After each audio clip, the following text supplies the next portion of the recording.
नहीं निगाह में मंजिल तो जुस्तजू ही सही, नहीं निगाह में मंजिल तो जुस्तजू ही सही, नहीं विसाल मैसर तो आरज़ू ही सही। सलाम, नमस्ते, सत श्री अकाल। मैं हूं आपके साथ हर्षिता मिश्रा और आप देख रहे हैं टाइम्स मेल। हमारे देश में कांग्रेस ने सेकुलरिज्म का जनाजा उठा रखा है। सेकुलर पार्टियों को एक साथ लाने में कांग्रेस हर जगह पर नाकाम साबित हो रही है। कांग्रेस के पास बहुत से नेता मौजूद हैं, लेकिन ज्यादातर आराम परस्त लीडर ही हैं। राहुल गांधी हर चुनाव प्रचार के बाद विदेश में सैर सपाटा के लिए निकल जाते हैं। कोई ठोस क़यादत नहीं है, बस सिर्फ सेकुलर पार्टियों को ही नुकसान पहुंचाने लगते हैं, जिसका फायदा भाजपा को होता है। जिस तरह से गुजरात को भारतीय जनता पार्टी ने हिंदुत्व का प्रयोगशाला बनाया, उसी तरह से मध्य प्रदेश, हरियाणा, उत्तर प्रदेश को सांप्रदायिक एजेंडे की चारदीवारी ने घेर रखा है। लेकिन सांप्रदायिक एजेंडे की नई प्रयोगशाला के तौर पर असम को देखा जा रहा है, जहां कांग्रेस ही सेकुलर पार्टियों के लिए खतरनाक बन चुकी है। असम से लगातार ऐसी खबरें देखने और सुनने को मिल रही हैं जो बताने के लिए काफी है कि अगर इस बार के इलेक्शन में सेकुलर पार्टियों ने एक दूसरे का हाथ नहीं थामा तो आगे चलकर असम से सेकुलर पार्टियों का दाना पानी उठने वाला है। असम में भाजपा की सरकार है, इसके बावजूद भी सेकुलर पार्टियां आपस में एक दूसरे से लड़ रही हैं। खासकर कांग्रेस की नजर में उसके अलावा कोई दूसरी पार्टी सेकुलर नहीं है। अगर कोई नजर नहीं आता है तो कांग्रेस उसे बीजेपी की बी टीम घोषित कर देगी। जब खुद कांग्रेस में ही एक से बढ़कर एक संघ और भाजपा के नेता मौजूद हैं। 2021 का चुनाव बदरुद्दीन अजमल ने कांग्रेस के साथ मिलकर लड़ा था। इस गठबंधन में दूसरी इलाकाई पार्टियां भी शामिल थी। बाद में यह गठबंधन टूट गया।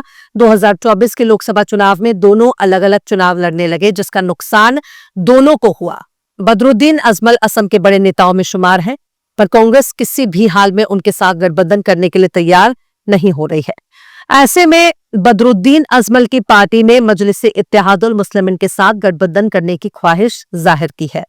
लेकिन अगर ऐसा होता है तो उससे सबसे ज्यादा नुकसान कांग्रेस और बीजेपी को होगा, क्योंकि बीजेपी और कांग्रेस असम में एक ही नाव पर सवार होने के लिए बेचैन रहती है और सोचते हैं कि उसके अलावा चुनाव लड़ने के लिए कोई दूसरी पार्टी ना हो।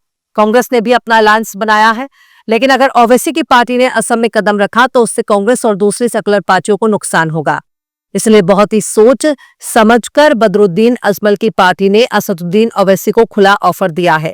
ओवैसी साहब अगर असम में बदरुद्दीन अजमल के साथ अलायंस करते हैं तो इससे बीजेपी और कांग्रेस को काफी ज्यादा नुकसान हो सकता है, क्योंकि कई इलाकों में मुसलमान अक्सरियत में है, जिसका नुकसान भी इनको होगा।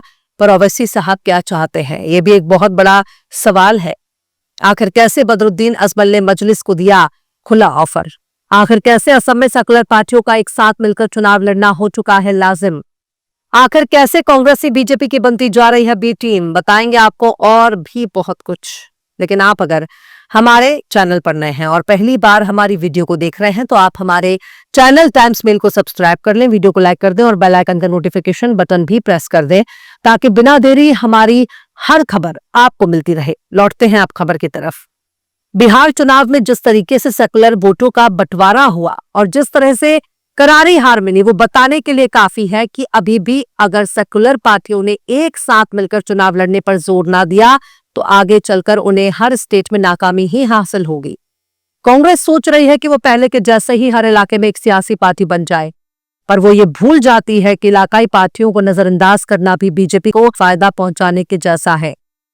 बिहार इलेक्शन में 5 सीटें जीतने के बाद बदरुद्दीन अजमल ने मजलिस के सरबराह असदुद्दीन ओवैसी को मुबारकबाद पेश किया और कहा कि असम में एआईएमआईएम का साथ मजबूत हो सकता है।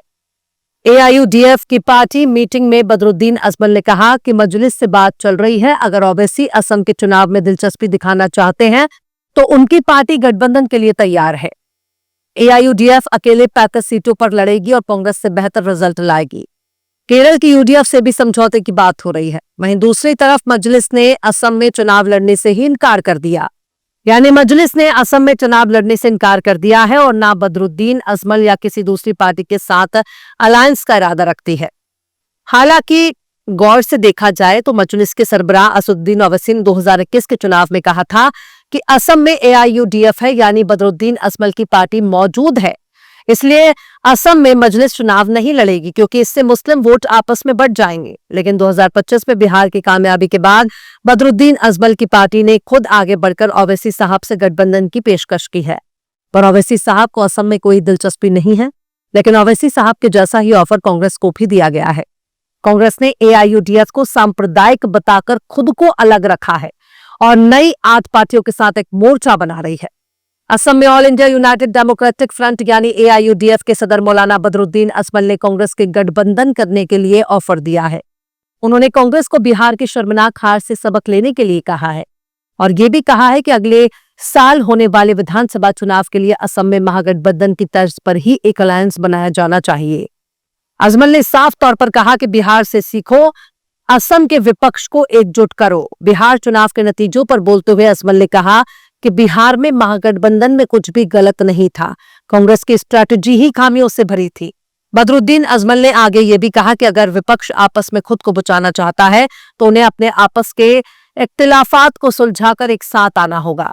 अगर वे ऐसा नहीं करते तो उन्हें अगले 5 साल तक रोने के लिए तैयार रहना होगा। बदरुद्दीन अजमल ने कांग्रेस लीडर राहुल गांधी की आलोचना करते हुए कहा कि तेजस्वी ने पिछले 5 महीनों में कड़ी मेहनत की, हर दिन कई रैलियां की। प्रधानमंत्री नरेंद्र मोदी ने भी बड़े पैमाने पर प्रचार किया, लेकिन कांग्रेस ने जनता को मायूस कर दिया। बिहार में गठबंधन के नेताओं के बीच कोई तालमेल नहीं था। असम में कांग्रेस ने चुनाव से पहले गौरव गोगोई को आगे किया है।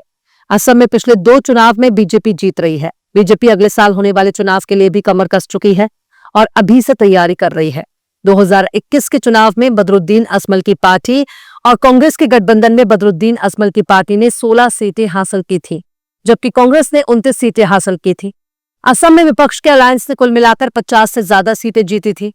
बीजेपी सत्ता में आ गई, लेकिन 2021 के तुरंत बाद कांग्रेस ने एआईयूडीएफ से रिश्ता तोड़ लिया और एआईयूडीएफ को बीजेपी की बी टीम कहना शुरू कर दिया। बदरुद्दीन अजमल के बयानों की वजह से भी हिंदू और मुसलमानों के वोट बंटने लगे, जिसका फायदा बीजेपी को हुआ। पर अभी भी वक्त है। कांग्रेस अगर चाहे तो आपसी खिलाफात को खत्म कर सकती है और सेकुलर वोटों को बंटने से रोक सकती है।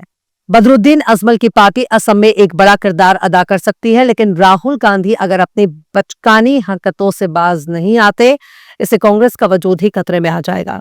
फिलहाल तो यही कहा जा सकता है कि मजलिस ने असम में चुनाव लड़ने से इनकार कर दिया है। वो मजलिस की जगह पर बदरुद्दीन अजमल की पार्टी को देख रही है, इसलिए वो चुनाव लड़ने में कोई दिलचस्पी नहीं रखना चाहती, या फिर आप ये भी कह सकते हैं कि मजलिस के तौर पर वहां एआईयूडीएफ मौजूद है, इसलिए अलग से ओबीसी को चुनाव लड़ने की जरूरत नहीं है। पर यही बात अगर कांग्रेस को समझ में आ जाए तब तो बीजेपी को नुकसान होगा, वरना बीजेपी ऐसे ही सत्ता में बनी रहेगी और हर हार के बाद राहुल गांधी चुनाव आयोग पर सवाल उठाते रहेंगे। बहरहाल चलते चलते आखिर में फैज अहमद फैज ने भी क्या खूब फरमाया है, और भी दुख है जमाने में मोहब्बत के सिवा, और भी दुख है जमाने में मोहब्बत के सिवा, राहतें और भी हैं वस्ल की राहत के सिवा। फिलहाल इस खबर में बस इतना ही। इस पूरी खबर को शम्स तबरेज ने लिखा है, जिन्हें आप ट्विटर पर भी फॉलो कर सकते हैं। ट्विटर हैंडल है @शम्स तबरेज काजी। वीडियो आपको कैसा लगा कमेंट बॉक्स में जरूर बताइए। वीडियो पसंद आए तो लाइक करें, शेयर करें और बेबाक निष्पक्ष स्वतंत्र पत्रकारिता को सपोर्ट करने के लिए आप हमारे चैनल टाइम्स मेल को जरूर से सब्सक्राइब करें और हाँ, बेल आइकन की घंटी वाली बटन आप जरूर से दबा दें ताकि आपको हमारे आने वाले नए वीडियो की नोटिफिकेशन फौरन ही मिल जाए। फिर मिलते हैं किसी और वीडियो में एक नई खबर के साथ। हर्षिता मिश्रा को दीजिए इजाजत। जय हिंद।